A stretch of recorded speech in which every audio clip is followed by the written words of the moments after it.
It was an ordinary afternoon when the first knock came at my door. I wasn't expecting anyone. The soft, hesitant sound made me pause for a moment before opening it.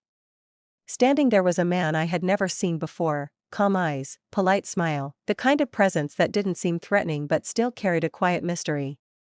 He introduced himself as someone who lived nearby and said he needed a little help finding an address. I guided him as best I could, and after thanking me warmly, he left. It was nothing unusual, yet his calm tone lingered in my thoughts longer than it should have. 2 days later, the same knock came again. This time he brought a gentle smile and a bag of fruit in his hands. "Just a small thank you for helping me the other day," he said. I hesitated for a second but accepted his gesture. We spoke briefly at the door, about weather, work, and how lonely the city could feel sometimes. His words were simple but carried a strange comfort, like he was saying more than what the sentences actually meant. There was something about him that made silence feel heavier whenever he left. That night, I caught myself thinking about him more than I should have. Not in a romantic way at first, but out of curiosity. Who was he really? Why did he seem so familiar? My life had been quiet, predictable, and distant from most people around me. His unexpected visits had disturbed that rhythm in a way I didn't quite understand. By the time he appeared again, it was the third day since his last visit. The knock was gentle but certain this time, as though he knew I would open the door. I did. He greeted me with the same respectful tone, but his eyes carried a deeper thought, something unspoken. "I hope I'm not disturbing you," he said. "I just needed to talk for a few minutes. Somewhere private, if that's okay." His request caught me off guard. I didn't know what to think. There was no reason to feel afraid, but the uncertainty made me cautious. I asked, "Is everything all right?" He gave a faint smile that didn't quite reach his eyes. "I just want to clear something that's been on my mind for years," he replied softly. I led him to the small sitting room on the side, away from the main door. The air felt strangely heavy. He looked around quietly, as if each corner of the room reminded him of something from long ago. For a while, neither of us spoke. I poured some water for him, and as he took the glass, I noticed his hands tremble slightly. He began slowly, with pauses between his words. "You might not remember me," he said. "But I knew someone from your family long ago. Someone who changed my life in ways I still can't forget." His tone was calm but carried a sadness that made me uneasy. I couldn't understand what he was referring to.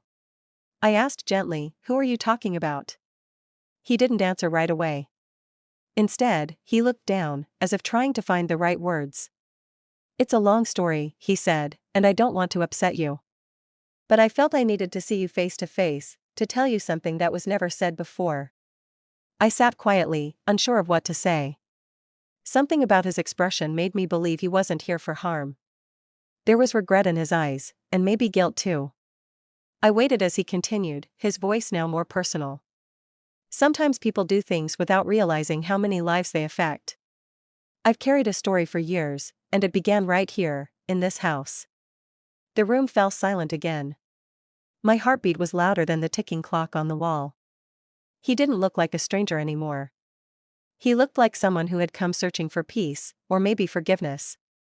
I didn't know what truth he carried, but something inside me told me that my life was about to change after this conversation. When he finally stood up to leave, he said softly, "Thank you for letting me speak. I'll come again tomorrow. There's something more I need to tell you." His words echoed in my mind long after he left. I closed the door slowly, realizing that what had started as a simple visit had turned into the beginning of something much deeper, something connected to my past in ways I had yet to uncover. That night, sleep didn't come easily. Every sound outside felt like another knock, every shadow near the window reminded me of him. I didn't know what truth awaited me the next day, but I could feel it. Whatever it was, it had been waiting to surface for a long time. The next morning, I woke up earlier than usual. The air felt different, heavy with questions I couldn't shake away. I replayed every word he said the day before, each one sounded like a hint, a puzzle waiting to be solved. Who was he talking about? Why did it feel like his story had something to do with me? I made tea, trying to calm my thoughts, but even the quietness of my home seemed louder than normal. Around noon, there was another knock. The same soft rhythm, patient and familiar. I took a deep breath and opened the door. He stood there, just as calm, with a tired expression that almost looked relieved. "You opened," he said gently. I nodded, unsure what to reply, and stepped aside so he could come in. This time, he didn't hesitate to enter. We sat in the same small room as before. Sunlight was coming through the window, lighting up the dust in the air like tiny stars. For a few moments, neither of us spoke. Then he said quietly, "I owe you an explanation. And I owe myself some peace." His tone was not angry or demanding, it was tired, the kind of tiredness that comes from carrying something for too long. He began to talk about the past. Years ago, he had worked with someone who, according to him, had betrayed his trust in a way that left deep scars. That person, he revealed slowly, was my late father's business partner. He was like a brother to me, the man said. We built everything together. But one day, everything fell apart, and I lost not only my work but my family's trust too. I listened quietly, my hands gripping the edge of my chair. His voice trembled slightly when he spoke about those years, how he struggled, how he moved away, and how he tried to rebuild his life. There was no anger in his tone anymore, only sorrow. "When I heard about your father's passing," he continued, "I thought the story had ended. But something in me never felt complete. I needed to come here, to face the house where everything began, and to tell someone the truth." For a moment, I didn't know how to react. It was as if two worlds had collided, the one I knew and the one I had never been told about. "I didn't know anything about this," I said softly. "My father never spoke of it." He smiled faintly. "I didn't expect he would," he replied. "Sometimes silence feels easier than regret." He took a small envelope from his pocket and placed it on the table. It was old, yellowed at the edges. "These are letters," he said. "Your father wrote them after everything that happened. He never sent them. I found them later through a mutual friend. I kept them, not out of anger, but because I didn't know what else to do with them." I hesitated before touching the envelope. Inside were folded pages filled with handwriting I recognized instantly. My father's. The words were full of apology and pain, talking about mistakes he wished he could undo. I could feel tears building up in my eyes. All those years, I had known my father as a quiet man, but I never realized what kind of burden he carried silently. The man looked at me and said, "I didn't come here to hurt you or to reopen wounds. I came because I wanted you to know your father wasn't a bad man. He made choices he regretted, just like I did. I needed to see for myself that his family found peace, even if he couldn't." His words softened something in me. The anger I had started to feel turned into empathy. I could see that both men, him and my father, had been trapped by their own mistakes. Maybe this visit wasn't about accusation at all. Maybe it was about forgiveness. He stood up slowly, glancing once more at the walls as if saying goodbye to something invisible. "Thank you for listening," he said. That's all I needed, to say this out loud, once, to someone who would understand. I followed him to the door. Before leaving, he turned and looked at me for a moment. "You have his kindness," he said softly. "Don't let life harden it." Then he walked away, his figure slowly fading into the afternoon light. When the door closed, I sat back down in silence. The letters lay open before me, the ink slightly faded but still strong enough to tell a story of mistakes and redemption. My eyes drifted to the empty chair where he had sat, and I realized that the man who had seemed like a stranger carried a piece of my family's truth, one that had waited years to be spoken. That night, I read every letter until dawn. Each sentence felt like my father speaking to me from the past, explaining what he never could in person.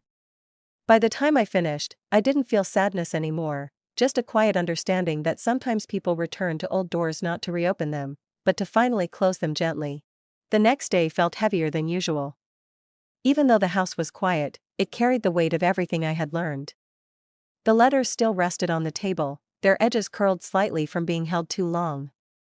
I didn't know if the man would return again, but something inside me hoped he would.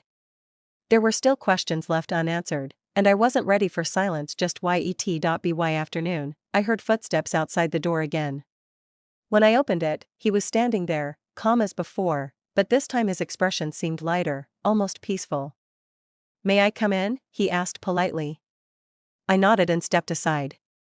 He walked in slowly, his gaze moving to the table where the letters still lay open. "You read them," he said quietly. I nodded again. Every word. We sat across from each other, the same space, the same chairs, but the air between us felt different now. There was no tension, only understanding. I wanted to thank you, he said after a long pause.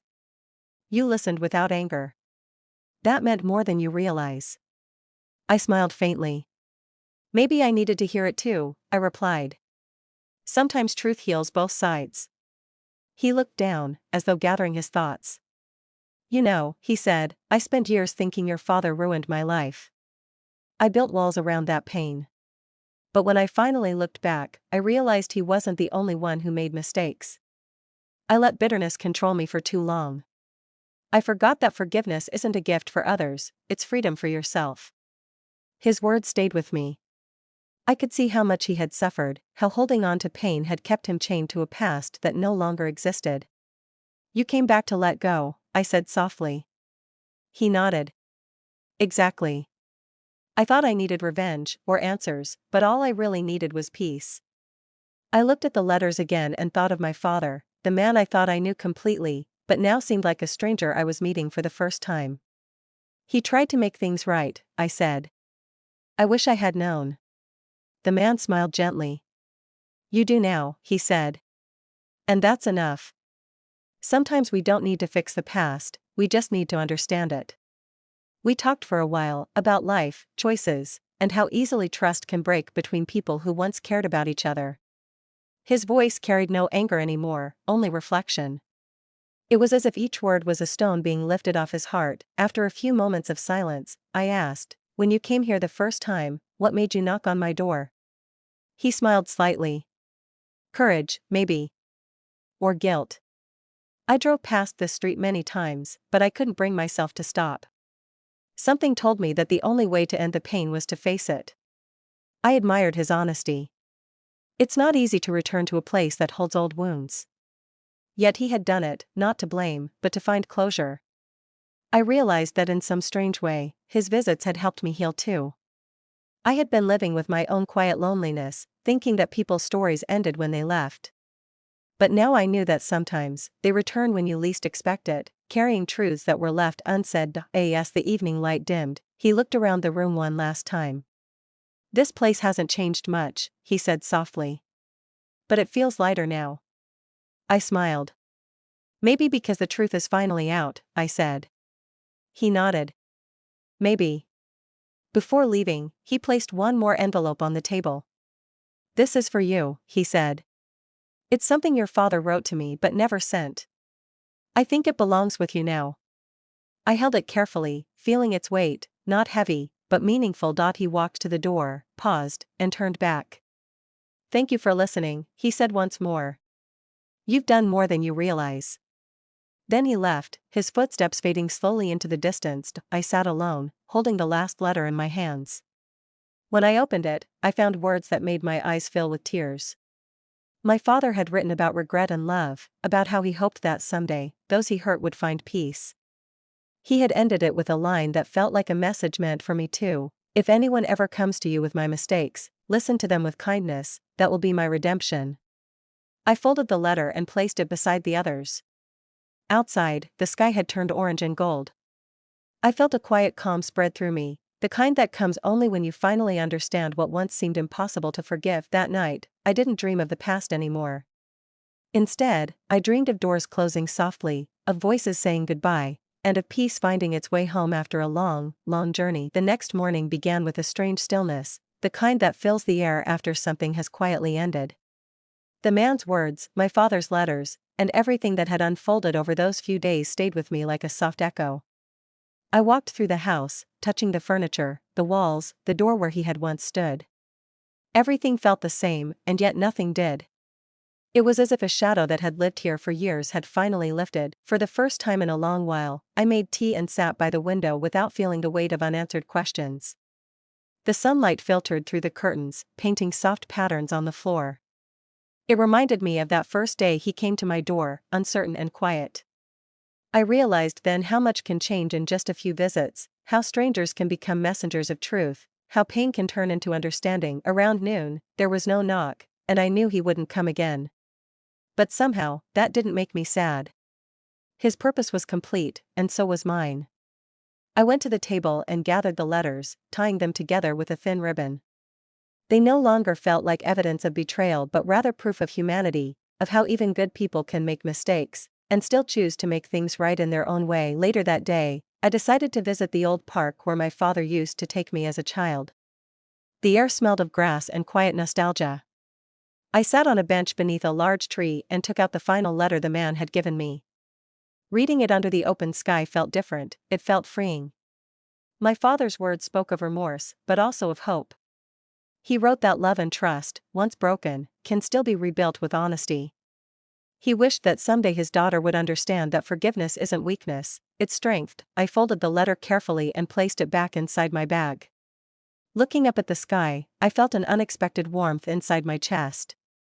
I thought of the man, how he had carried years of pain just to finally speak his truth. I realized that his visits weren't just about confronting the past, they were about setting both of us free. When I returned home that evening, the world felt lighter. I lit a small candle near the window, the way my father used to do during quiet evenings. The flame flickered softly, casting a gentle glow around the room. I whispered a silent thank you, to the man for his courage, to my father for his honesty, and to life itself for giving closure in such an unexpected way. As the night deepened, I sat by the same table where everything had started. I could still picture him sitting there, his calm voice filling the silence. But now, that memory brought peace instead of tension. Some people enter our lives not to stay, but to help us understand the parts of ourselves we didn't know were waiting to heal. I took a deep breath and opened the window. The cool wind brushed against my face, carrying with it the faint scent of rain and earth. Somewhere in the distance, a door closed softly, and I smiled at the sound. Maybe it wasn't just the end of his visits, it was the end of the grief that had lived here too long. Before going to bed, I wrote a small note and placed it beside the letters. It said, "You are forgiven. And so am I." Those were the only words that felt right. Because forgiveness, I realized, isn't about excusing what happened, it's about freeing yourself from the weight of it. That night, I slept peacefully for the first time in years. No dreams, no lingering worries, just a deep, quiet calm. In the morning, sunlight entered the room, bright and gentle, like a new beginning. I smiled and whispered softly to myself, he came into my life as a question, and left as an answer I never knew I needed. Outside, the day unfolded as usual, but for me, everything had changed. The house no longer felt haunted by silence. It felt alive, filled with the echoes of truth, forgiveness, and peace. The past had finally rested, and so had I.